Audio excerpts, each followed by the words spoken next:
اللہ تعالیٰ سب کو توفیق عطا فرمائے حاضری کی کہ بزرگوں کے مذاق مختلف رہے ہیں۔ حضور اقدس صلی اللہ علیہ وسلم کے روضہ اقدس پر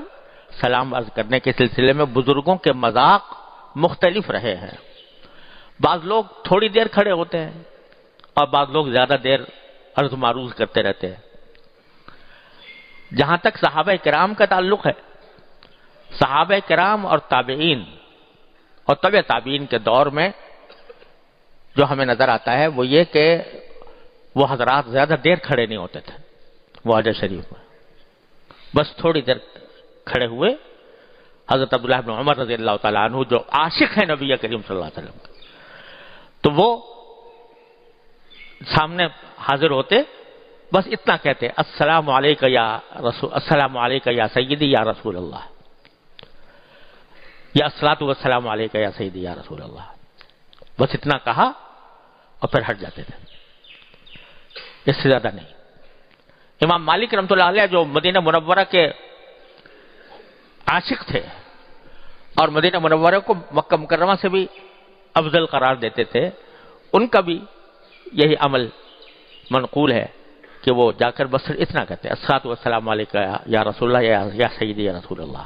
اور اس کے بعد ہٹ جاتے تھے۔ مطلب یہ کہ ان حضرات کو زیادہ دیر کھڑا رہنا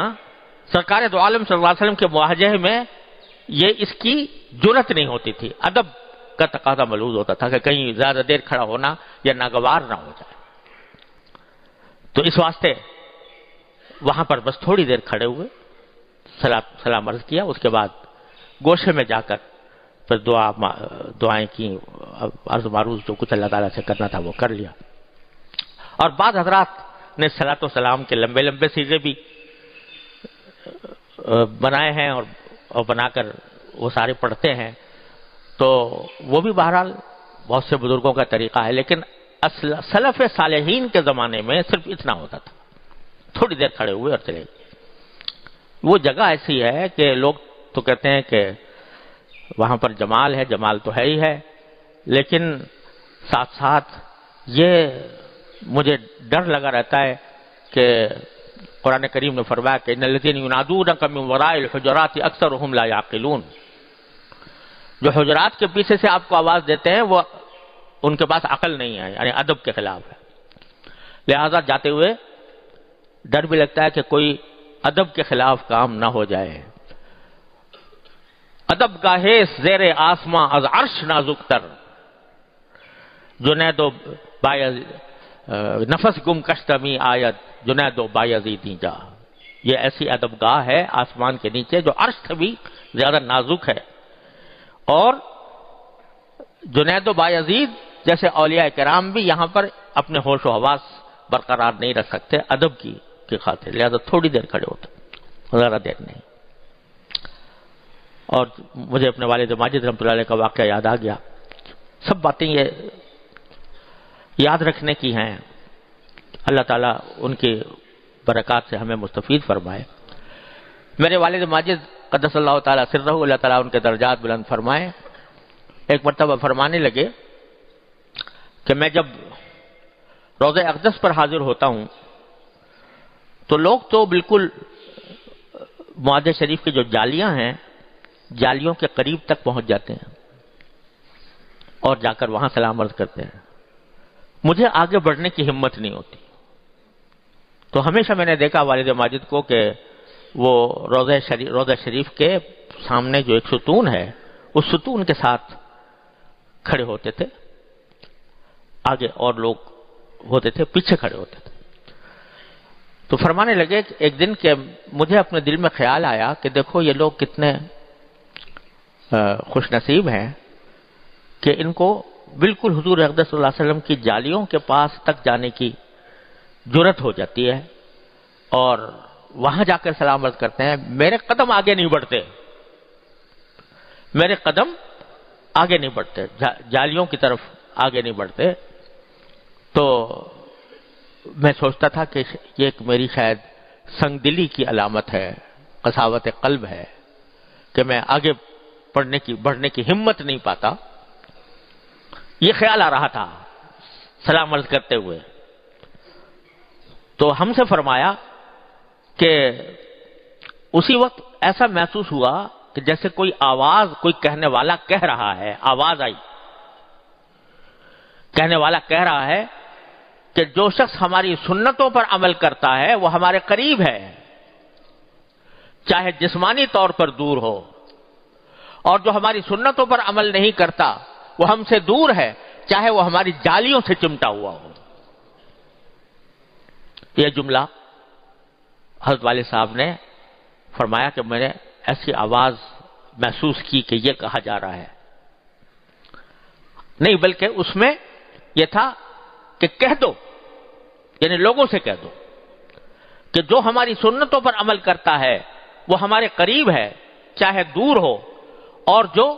ہماری سنتوں پر عمل نہیں کرتا وہ ہم سے دور ہے، چاہے ہماری جالیوں سے چمٹا ہوا ہو۔ تو فرماتے تھے کہ چونکہ حکم دیا گیا تھا کہ یہ کہہ دو، لوگوں سے کہہ دو، تو حضرت والد ماجد قدس اللہ تعالیٰ سرہ جلسوں میں، تقریروں میں یہ بات پہنچایا کرتے تھے، کیونکہ حکم دیا گیا تھا کہ کہو، کہہ دو لوگوں سے، لیکن اپنا نام نہیں لیتے تھے، بلکہ یہ فرماتے تھے کہ ایک زائر کو جو رسول کریم سرورت عالم صلی اللہ علیہ وسلم کے روضہ اقدس پر حاضر ہوا تھا، اس کو یہ آواز آئی، ایک زائر کو یہ آواز آئی، تو چونکہ کہہ دو کا حکم دیا گیا تھا اس واسطے بیان کرتے تھے، لیکن اپنی طرف نسبت نہیں کرتے تھے، ہمیں ذاتی طور پر بتایا کہ یہ خود ان کے ساتھ یہ واقعہ پیش آیا۔ اور یہ بات در حقیقت جو ارشاد جو آواز آئی، اس کو تو الہام کہا جا سکتا ہے، لیکن جو اس کا مضمون ہے وہ ایک بہت ہی پیاری حدیث میں رسول کریم سرورت عالم صلی اللہ علیہ وسلم سے بھی صحیح روایات میں منقول ہے۔ حضرت معاذ بن جبل رضی اللہ تعالیٰ، اللہ اکبر، حضرت معاذ بن جبل رضی اللہ تعالیٰ عنہ نبی کریم صلی اللہ علیہ وسلم کے بہت محبوب صحابی تھے، رسول کریم صلی اللہ علیہ وسلم کے ساتھ اتنا قرب اور اتنا رسول کریم صلی اللہ علیہ وسلم کے ساتھ دلی تعلق، لیکن دین کا معاملہ آ گیا، یمن کا علاقہ موجود تھا جہاں پر لوگوں کو دین سکھانے کی ضرورت تھی، کیونکہ یمن کے لوگ مسلمان ہو گئے تھے، دین ان کے پاس دین کے احکام نہیں تھے، تو اس واسطے نبی کریم صلی اللہ علیہ وسلم کو کسی ایسے شخص کو وہاں پر بھیجنا تھا حاکم بنا کر کہ جو ان کے اوپر حکومت بھی کرے عدل و انصاف کے ساتھ، اور ساتھ ہی ان کو دین کی تعلیم بھی دے۔ اس کے لیے آپ نے انتخاب فرمایا حضرت معاذ بن جبل رضی اللہ عنہ، اور یہ کہا کہ معاذ تم جب یمن چلے جاؤ میں تمہیں وہاں کا حاکم بنا کر بھیجتا ہوں۔ وہ حاکم بھی تھے، مدرس معلم بھی تھے، مبلغ بھی تھے، ہر طریقے سے یمن کی اصلاح کے لیے نبی کریم صلی اللہ علیہ وسلم نے معاذ بن جبل کو بھیجا رضی اللہ تعالی عنہ۔ اب ایک طرف حضور اقدس صلی اللہ علیہ وسلم کا حکم ہے کہ یمن چلے جاؤ، دوسری طرف نبی کریم صلی اللہ علیہ وسلم کی ذات اقدس کے ساتھ محبت کا یہ عالم ہے کہ ایک لمحہ بھی جدائی شاق معلوم ہوتی ہے، لیکن حکم تھا، دین کا تقاضا تھا، اس لیے حضرت معاذ بن جبل رضی اللہ عنہ نے حکم کی تعمیل کر کے یمن روانہ ہوئے۔ اور یہ شاید اپنی نوعیت کا منفرد واقعہ ہے کہ جب یمن جانے لگے تو رسول کریم صلی اللہ علیہ وسلم نے خود ان کو اونٹنی پر بٹھایا، حضرت معاذ بن جبل کو خود اونٹنی پر بٹھایا، اور اونٹنی پر بٹھا کر جب روانہ ہونے لگے تو ساتھ ساتھ چلے۔ حضرت معاذ بن جبل اونٹنی پر بیٹھے ہوئے ہیں، رسول کریم صلی اللہ علیہ وسلم ان کو پہنچانے کے لیے،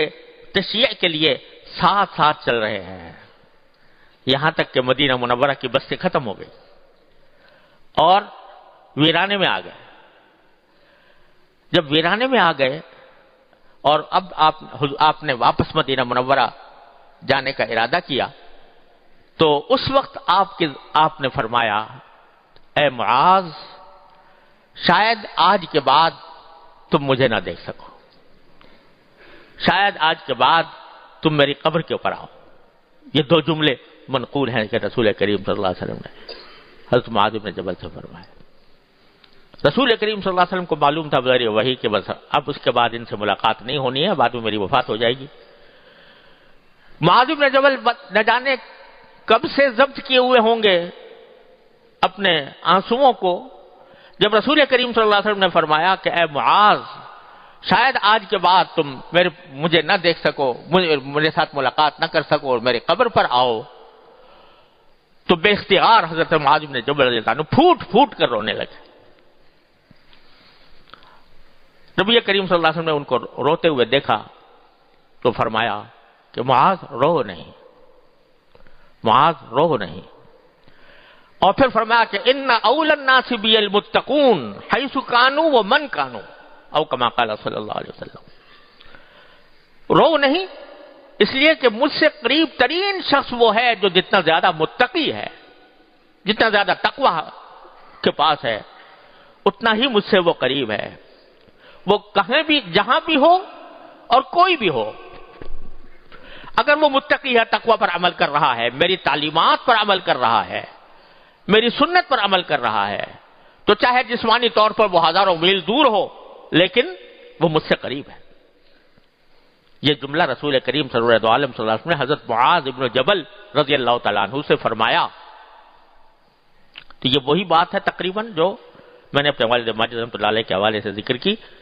کہ یہ کہا گیا تھا جو ہماری سنتوں پر عمل کرتا ہے وہ ہم سے قریب ہے چاہے کوسوں دور ہو، اور جو ہماری سنتوں پر عمل نہیں کرتا وہ ہم سے دور ہے چاہے ہماری جالیوں سے چمٹا ہوا ہو۔ تو یہ حدیث کا مضمون تھا، اس معاذ بن جبل رضی اللہ عنہ والی حدیث کا مضمون تھا۔ حضرت معاذ بن جبل رضی اللہ عنہ بھی پھر جب یمن سے واپس آئے تو رسول کریم صلی اللہ علیہ وسلم کی وفات ہو چکی تھی۔ وہ اس کے بعد پھر ان سے مدینہ منورہ میں رہا نہیں گیا کہ اب میں رسول کریم صلی اللہ علیہ وسلم جہاں تشریف لے جا چکے وہاں میں نہیں، وہاں سے روانہ ہو گئے، شام گئے، شام میں جہاد میں حصہ لیا، شام کے علاقے فتح ہوئے تو اس میں حضرت ابو عبیدہ بن جراح کی سرکردگی میں انہوں نے وہاں کے غزوات میں حصہ لیا۔ اللہ، اور اسی وقت وہیں پر تعاون پھیلا تھا، اس تعاون کی بیماری کے دوران ان کی وفات ہوئی،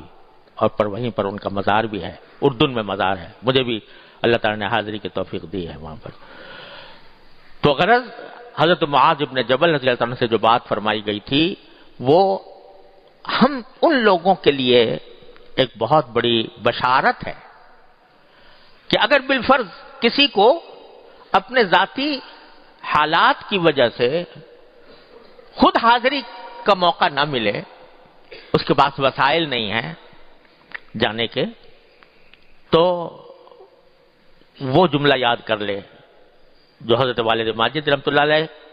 سے کہا گیا، یا وہ جملہ یاد کر لے جو حضرت معاذ بن جبل رضی اللہ تعالیٰ عنہ سے حضور اقدس صلی اللہ علیہ وسلم نے فرمایا، جو میری سنت پر عمل کرتا ہے، جو تقوی پر عمل پیرا ہے، وہ مجھ سے قریب ہے چاہے جسمانی طور پر دور ہو، اور جو عمل نہیں کرتا وہ ہزار بار آ کر جالیوں سے چمٹ جائے وہ دور ہے۔ آج ہی صحیح بخاری میں سبق پڑھا رہا تھا تو اس میں یہ آیا تھا کہ عبداللہ ابن ابی جو منافقین کا سردار تھا، اس کے جب انتقال ہوا تو عجیب معاملہ تھا کہ عبداللہ ابن ابی جو ہے وہ تو منافقین کا سردار تھا اور ان کے بیٹے جو تھے وہ مخلص مسلمان تھے۔ عبداللہ ابن ابی زبان سے کہتا تھا میں مسلمان ہوں، اندر سے منافقت کرتا تھا۔ جب انتقال ہوا تو بیٹے آئے اور آ کر کہا کہ یا رسول اللہ اپنا مجھے قمیص عطا فرما دیجیے کہ میں اس میں اپنے باپ کو کفن دوں، اور اس کے لیے استغفار بھی کیجیے۔ رسول اللہ صلی اللہ علیہ وسلم نے اپنا قمیص عطا فرما دیا،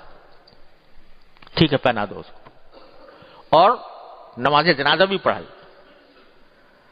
حضرت عمر نے روکا بھی، یا رسول اللہ آپ اس کا نماز پڑھا رہے ہیں، یہ تو منافق تھا، منافقوں کا سردار تھا، اور آپ کو اللہ تعالیٰ نے یہ فرمایا کہ تم اگر ان کے لیے 70 مرتبہ بھی استغفار کرو گے تو میں ان کی مغفرت نہیں کروں گا۔ اللہ تعالیٰ نے قرآن کریم میں یہ فرمایا، تو حضور نے فرمایا، یوں کہا ہے اللہ تعالیٰ نے استغفر لہم او لا تستغفر لہم، تو مجھے اختیار دے دیا ہے کہ استغفار کرو یا نہ کرو، میں کروں گا نہیں، تو میں 70 سے زیادہ مرتبہ کر لوں گا اس کے لیے، کسی طرح جہنم سے بچا لوں اس کو. لیکن پھر آیت نازل ہو گئی کہ آئندہ نہیں آپ نماز جنازہ پڑھنا کسی منافق کی. لیکن میں یہ کہہ رہا تھا کہ رسول کریم صلی اللہ علیہ وسلم کی قمیص مبارک اس کے جسم پر پہنائی گئی. آپ جب قبر میں اتارا گیا تو نبی کریم صلی اللہ علیہ وسلم نے بعض روایتوں میں آتا ہے اپنی گود میں لیا اس کو،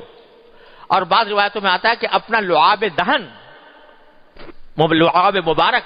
اس کے اوپر ڈالا، لیکن وہ اس کے لیے کارآمد نہیں ہو سکتا. اتنا قرب کہ آپ کا لباس پہن رہا ہے، اتنا قرب کہ آپ کا لعاب مبارک اس کے دہن میں ڈالا جا رہا ہے، لیکن چونکہ اتباع سنت نہیں، ایمان حقیقی نہیں، لہذا نہ یہ تبرک کوئی کام آئے گا، نہ نبی کریم صلی اللہ علیہ وسلم کا قرب کوئی کام آئے. لہذا اصل چیز جو ہے وہ جہاں بھی ہو انسان. اب حضرت معاذ بن جبل اتنے بڑے عاشق رسول اللہ صلی اللہ علیہ وسلم کے، لیکن وہ پھر مدینہ منورہ چھوڑ کر جہاد کے کام کے لیے شام چلے گئے، کیونکہ رسول اللہ صلی اللہ علیہ وسلم کی تعلیمات پر عمل کرنا یہ ہے اصل کام، آپ کی سنت پر عمل کرنا. تو جو شخص جہاں بھی ہو، جس حالت میں بھی ہو، وہ اگر نبی کریم صلی اللہ علیہ وسلم کی سنت پر عمل کرتا ہے، آپ کے تعلیمات پر عمل پیرا ہے، تقوی پر عمل پیرا ہے، تو وہ رسول اللہ صلی اللہ علیہ وسلم کے قریب ہے.